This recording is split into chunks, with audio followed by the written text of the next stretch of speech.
Kaos spesial dari Starting Eleven, merchandise edisi Timnas Day. Klik link di deskripsi untuk pre-order ya.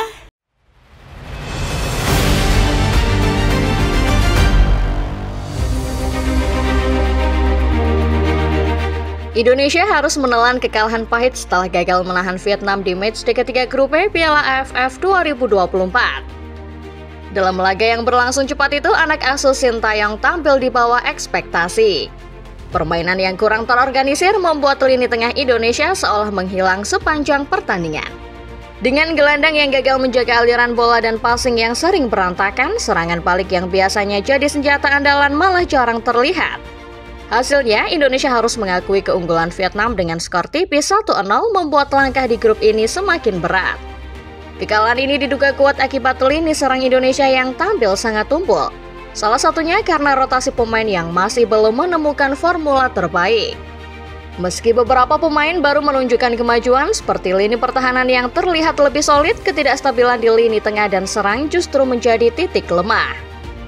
Tim ini terlihat jauh lebih terorganisir di area belakang, tetapi sebaliknya koordinasi lini depan kehilangan efektivitasnya.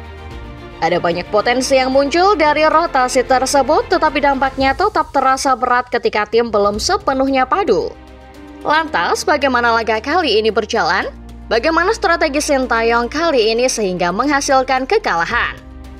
Sebelum kita mulai pembahasannya Football Lovers, seperti biasa, jangan lupa untuk menekan tombol like dan subscribe terlebih dahulu serta nyalakan lonceng notifikasinya. Supaya kedepannya kamu tidak ketinggalan berita-berita terbaru lainnya seputar dunia sepak bola dari channel Starting Eleven Moment.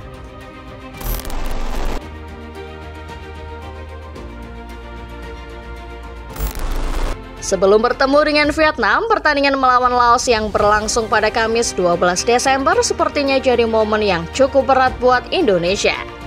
Kalau kita lihat jalannya pertandingan, laga ini sebenarnya cukup sengit. Kedua tim saling balas gol membuat atmosfer jadi semakin menegangkan. Sayangnya, meski berhasil mencetak gol, Indonesia tetap kelihatan kewalahan menghadapi permainan Laos yang agresif. Salah satu sorotan utama dari laga ini adalah rapuhnya lini pertahanan Indonesia. Para pemain belakang terlihat beberapa kali gagal menghentikan serangan Laos.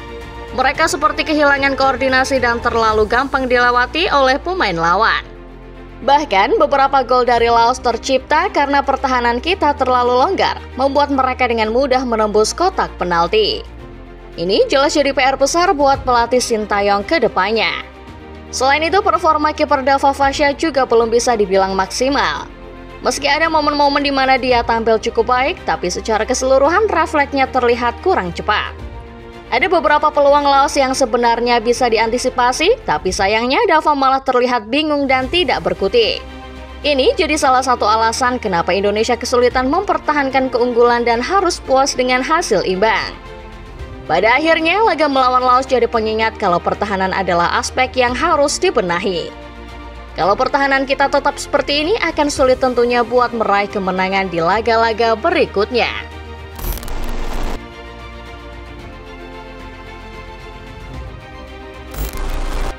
Setelah hasil imbang melawan Laos, Indonesia menghadapi tantangan besar berikutnya bertandang ke markas Vietnam. Setelah mengalami momen mengecewakan, Sintayong jelas tidak mau mengulangi kesalahan yang sama. Dia melakukan beberapa perubahan besar terutama di lini pertahanan. Pergantian pemain yang dilakukan Sin sepertinya jadi keputusan tepat karena pertahanan kita terlihat jauh lebih solid di laga ini. Perubahan paling mencolok ada di susunan pemain. Kalau di laga sebelumnya Indonesia mengandalkan Struijk sebagai satu dari dua striker utama, kali ini posisi itu diambil alih oleh Raihan Hanan. Selain itu, posisi kiper juga mengalami pergantian. Dava Fasha digantikan oleh Cahya Supriyadi yang tampil luar biasa di bawah Mister Gawang. Posisi sayap yang sebelumnya diisi oleh Pratama Arhan juga dirotasi. Meski Arhan dikenal punya kontribusi besar dalam aliran bola, Sin sepertinya punya strategi lain untuk laga ini. Hasil dari rotasi ini sangat terasa. Pertahanan Indonesia terlihat jauh lebih kokoh dibandingkan saat melawan Laos. Cahya Supriyadi bahkan mencatatkan banyak penyelamatan krusial. Bayangkan saja, Vietnam melancarkan total 18 tembakan ke gawang, tapi hanya satu yang berhasil berbuah gol. Ini jadi bukti kalau Cahya punya peran besar dalam menjaga asa Indonesia di laga ini. Selain itu, lini belakang juga lebih kompak dengan koordinasi yang jauh lebih baik. Perubahan strategi ini memang membawa dampak positif untuk lini pertahanan. Meski kalah 1-0, kita harus akui kalau performa tim dalam bertahan secara keseluruhan sudah jauh lebih baik dibandingkan laga sebelumnya. Kalau pertahanan terus dijaga seperti ini, peluang untuk menang di laga-laga berikutnya tentu masih sangat terbuka.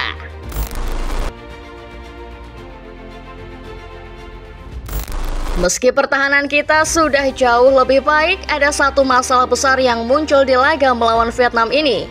Apalagi kalau bukan lini tengah yang semakin melemah. Jika diperhatikan secara seksama, gelandang Indonesia seringkali menghilang, terutama saat tim dalam mode defensif. Mereka semua turun terlalu dalam untuk membantu pertahanan, tapi akibatnya tidak ada yang menjaga aliran bola ke depan. Ini membuat serangan balik kita jadi tidak efektif. Biasanya, posisi gelandang ini diisi oleh Marcelino dan Pratama Arhan yang tugasnya menjaga transisi bola dari belakang ke depan.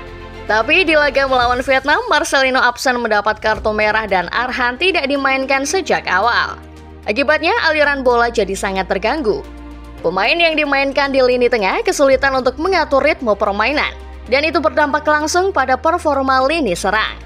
Masalah ini bahkan makin diperparah dengan buruknya akurasi passing dari para midfielders.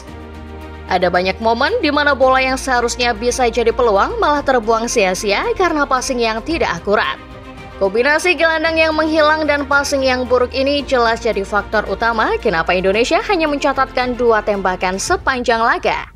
Lini serang kita terlihat sangat tumpul, tidak seperti biasanya. Kekalahan melawan Vietnam memang menyakitkan. Tapi ini jadi pelajaran penting buat pelatih dan tim. Peran gelandang harus lebih diperhatikan, terutama dalam menjaga keseimbangan antara bertahan dan menyerang. Kalau masalah ini bisa diatasi, peluang Indonesia untuk tampil lebih baik di laga berikutnya tentu jauh lebih besar.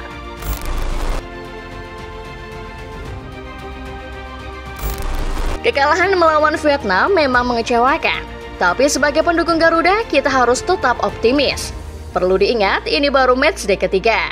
Masih ada laga yang bisa jadi kesempatan buat Indonesia untuk kembali bangkit dan menunjukkan performa terbaiknya. Kekalahan ini bukan akhir dari segalanya, melainkan awal untuk belajar dan memperbaiki diri. Kalau kita lihat di atas kertas, Vietnam sebenarnya memang tim yang kuat. Mereka adalah salah satu dari 3 kekuatan besar di Asia Tenggara. Sementara Indonesia yang turun di kompetisi ini bukan tim utama. Jadi tidak heran kalau kita mengalami kekalahan. Ini justru jadi pembelajaran berharga buat para pemain muda Indonesia yang masih punya banyak ruang untuk berkembang. Kekalahan ini juga menunjukkan kalau kita harus tetap mendukung timnas apapun hasilnya. Dalam sepak bola, kalah dan menang adalah hal yang biasa. Yang terpenting adalah bagaimana tim bisa belajar dari kekalahan itu dan tampil lebih baik di laga berikutnya. Kita sebagai pendukung punya peran besar untuk terus memberikan semangat kepada mereka supaya mental tim tetap terjaga. Sebagai supporter Garuda, kita harus senantiasa mendukung Indonesia. Kekalahan ini bukan akhir, tapi bagian dari proses panjang menuju kejayaan. Terus dukung timnas baik dalam kemenangan maupun kekalahan, karena perjalanan ini masih panjang. Dan siapa tahu di laga-laga berikutnya kita bisa menyaksikan momen-momen membanggakan dari timnas Garuda. Sekian Football Lovers, pembahasan singkat mengenai pertandingan Indonesia melawan Vietnam yang berakhir mengecewakan. Setelah melihat pertandingan semalam, komentar apa yang ingin kalian sampaikan? Silahkan tulis di kolom komentar.